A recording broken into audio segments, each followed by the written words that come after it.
we've been aware of scandals at the Veterans Administration for some time. In particular at VA hospitals. Either the wait for care was intolerable, or the care received left much to be desired. This is a national disgrace. We have called on these citizens to make sacrifices in armed combat on behalf of our nation. That they might receive inferior medical care is abominable. To put it even more bluntly, no nation that ignores its veterans has any right to be victorious in battle. You either decide, up front, to care for the wounded, or you don't go to war. The U.S. has been more or less at war to some degree for decades. Caring for the veterans is simply a cost of the war, much like fixing Navy vessels. Only in this case we are talking about human beings, not machines. It appears that something is very wrong at a VA hospital in Pennsylvania. Sigrid Andrew is the head of that hospital and is under investigation as a result of whistleblowers. Even more damning is the fact she told her employees to refuse to respond to any subpoenas they might receive. So what is happening? Why is she trying to hide from the authorities? A Pennsylvania Veteran Affairs hospital plagued by whistleblower allegations of wrongdoing has emailed a memo to all employees instructing them not to speak with federal investigators or comply with subpoenas, a violation of a U.S. Code of Federal Regulations. Instead, the 750 employees of the James E.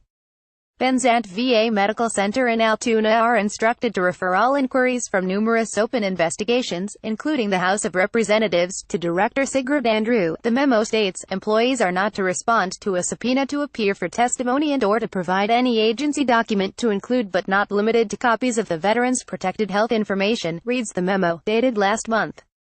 It goes on to explain that any search warrant would be conducted by VA police. It must be serious.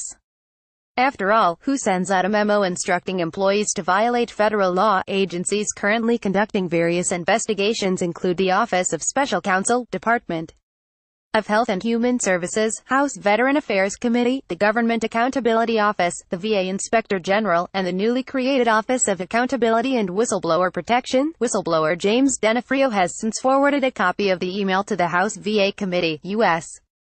Sen. Bob Casey, DPA, and the Government Accountability Office. Denefrio, an Army veteran who is the business administrator for the Department of Physical Medicine and Rehabilitation Services, has an open case of reprisal for alerting the VA Inspector General and the Office of Special Counsel to a physician who was allegedly working while impaired and failing his physician credentialing standards but still allowed to see patients from 2013 to 2015. Denefrio also complained that 400 veterans were on a waiting list that was so extensive, 7 of the service members committed suicide when they couldn't get help. We can stop right there. 400 veterans are on a waiting list to get treatment? And 7 were driven to such despair that they committed suicide. And this VA hospital director would have us to believe that no investigation is proper. In fact, she has demanded her employees violate federal law by ignoring subpoenas.